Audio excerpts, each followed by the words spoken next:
Mais on fait très attention à l'étude géologique et sismique, en fait, avant l'implantation d'un site. Tout à fait. Il faut une analyse vraiment spécifique à chaque site, où on étudie le niveau de séisme, on étudie les inondations possibles, etc., etc.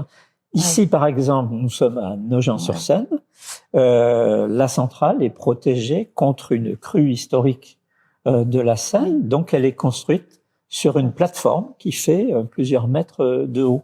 D'accord. Donc on le voit pas forcément quand on arrive, mais ça fait partie des protections. Donc ça veut dire que la sûreté, c'est quelque chose qui est mis en place dès la conception d'une centrale, en fait. Absolument. C'est pas simplement en pilotage, c'est dès la conception, en fait.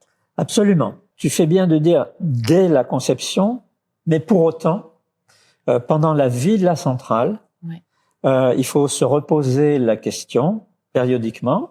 Est-ce que les menaces extérieures, en particulier est-ce qu'elles évoluent en plus, est-ce qu'elles évoluent et est-ce qu'il faut réviser le niveau de protection de la centrale?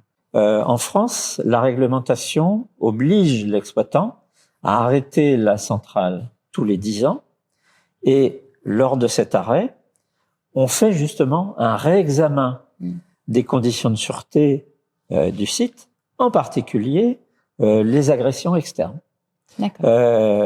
Et du fait du réchauffement climatique, il est possible, on le sait bien, le niveau de la mer il va se relever. On voit qu'il y a des tempêtes de plus en plus violentes, qu'il peut y avoir des pluies de plus en plus abondantes, etc. Il peut y avoir des périodes chaudes. Donc, c'est autant de questions qu'il faut traiter. Donc, elles ont déjà été traitées pour les centrales existantes en France. Elles vont être révisées à l'occasion de leur visite des 50 ans. Quand elles vont passer 50 ans, il y a une demande de l'autorité de sûreté pour réviser les conditions. Ok.